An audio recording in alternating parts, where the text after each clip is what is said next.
If this is what you love, you have to step back and sort of say, but what do I want to do as a part of that? How can I make a difference? Because if you find your ticket in, then you have the passion to carry you through the tough times.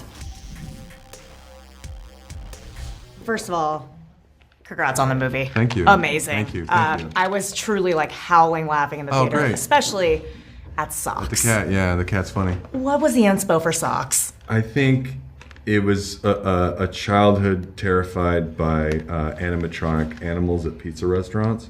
I think that kind of robotic animal is totally goofy to me, and I like the idea of it trying to pass itself off as a comfort animal, but not at all like convincing as a cat. So I think we're drawn to that simple, like there's something Muppety about it that I really think is funny.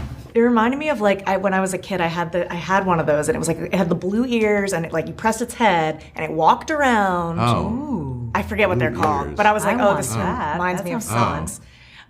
Pixar movies are notoriously heartwarming, bring the tissues, but you also have this balance to strike because it does have to be like Andy's favorite space action movie. Yeah. How do you feel like you were able to strike that balance? Well, for both those, we wanted to find something that was naturally it was an action film that we enjoyed, and we're just going to make a cool sci-fi action film. And Andy, Andy's not really a real person, and since we make the movies for ourselves, in this case, Andy was just us. But we say Andy, that gets a lot of attention. But no, I think for us, you need emotional resonance and making you care about Buzz Lightyear and then making all of his goals be rootable. And so that's a natural byproduct of that. Regardless of the space adventure, we didn't want it to be insignificant or non-emotional. So that's really kind of both ways that we attacked it. Yeah, and if you're going to spend 5.5 years on a film, you start to think about like what you want to say. What are you saying to yourself while you're making the film? And I think we were at a point where we were reminding ourselves that we need to be present in the present and not be too focused on the past or always looking toward the future. And so it sort of resonated with where we are as filmmakers and what we want to remind ourselves. Circling back to Socks.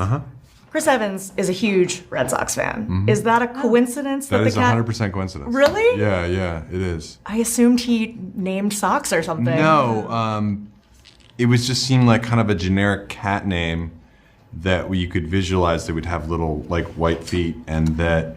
And you didn't want to call them Boots. Yeah, and then the X is just shorter and a little bit spacey, so it actually was totally not related at all. Yeah. Completely unintentional Easter egg that people will notice. Like when people go, it was clear you were influenced by Interstellar. I'm like, no, I wasn't, but okay. It is fun, like watching it. I was talking to people afterwards, and everyone kind of grasped to different things that they thought were influences. I'm a big Star Wars fan, so I was like, oh, there's all these Star Wars nods. Yes. And my friend who's a big Marvel person was like, no, there's a bunch of Marvel nods. And so we were just Star kind Wars, of, we were kind of. I could go through and go, there's Top Gun, like. No, I don't think so. But in all fairness, Angus is a student of film, a walking encyclopedia of film, references films all of the time, and so you can't help but have all of that influence affect your filmmaking, right? Yeah. Right.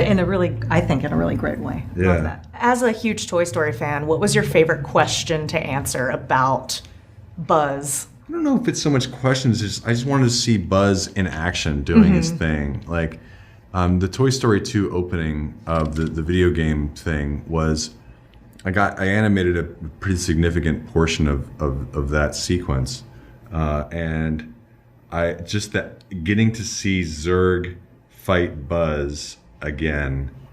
Although I didn't get to animate it this time, it was neat to see this. It was surreal to get to have that scene again, but I was directing the film instead of animating on it, and there was this symmetry to that was oddly emotional for me. Well, I will ask you about something that I'll hold, I promise. I never get up in the theater until the house lights are on after the credits rolled, and I'm so glad I did, because there is a hidden credits scene. Yeah, it's in I've never seen that. How You've never seen I've never seen it that hidden in the end of the movie. Well, it's like Ferris Bueller's Day Off, I think. That's the longest That's the latest one I can remember. But yeah. That's funny. Yeah. I think we wanted that.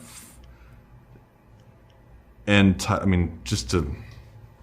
I don't think I have anything intelligent to say other than thank you for staying. I hope that some people I just stay. wanted some props for Yeah, staying. no, on there. good thinking. Good job. Good thinking. Good job. Now, do you feel like there is a kind of Toy Story cinematic universe that could happen? I know people are probably already being like, well, what about a Woody movie, or what about a this movie, or what about a that? It sounds like so much work. to It me. does, Like, that's yeah. like so,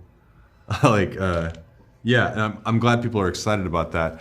It's hard at the stage where we are with the movie, but I think the big thing is we were excited about Buzz the character itself in a sci-fi movie. Yeah. So as much as I was joking earlier that a Rocky Gibraltar wrestling picture would be a nice addition to the canon, I just think it's so much work. Yeah. Yeah. It's like, let's get through Yeah, this let's- first. I always yeah, feel bad yeah. at junkets because I'm always like, the sequel. What's And people are next? like, oh Yeah, my my God, God. it hasn't Yeah, even come yeah, out yeah, yet. yeah. Leave me alone. What is the hardest you've ever cried during a Pixar movie? Inside Out. Up. I was upped. I was upped, yeah. Yeah. Up is the hardest. Well, I'd seen Up. I mean, I knew what was going to happen. The rap party for Up. I remember that. Yeah, but I, Got to the at the end of that montage, and it's quiet, and you can hear everybody and then suddenly somebody couldn't hold it in. In the middle of the movie. It was Yeah. awesome. You guys you definitely... could feel the air go.